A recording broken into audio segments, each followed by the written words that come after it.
લક્ષ્ય ન્યૂઝ, એક નજર, એક લક્ષ્ય. વિકસિત ભારત 2047 સંકલ્પ અભિયાન અંતર્ગત પાટણમાં કલેક્ટર કચેરી ખાતે સમીક્ષા બેઠક યોજાઈ.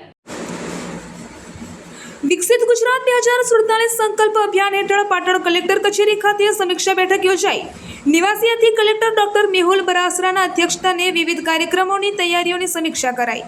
15 જૂને યોજાનારી જિલ્લા કક્ષાની જનકલ્યાણ શિબિર અને વિકસિત ભારત સંકલ્પ સંમેલન અંગે ચર્ચા 17 જૂને રાણીની વાવ ખાતે યોજાનારી યોગ શિબિરના આયોજન પર વિશેષ ધ્યાન.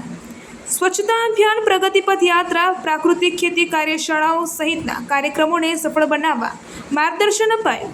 વધુમાં વધુ નાગરિકો સુધી સરકારની યોજનાઓ પહોંચે તે માટે વિભાગોને સંકલનપૂર્વક કામગીરી કરવાની સૂચના. વિકસિત ભારત 2047 અને વિકસિત ગુજરાત 2047ના સંકલ્પને જન આંદોલન બનાવવાનો સંદેશ અપાયો.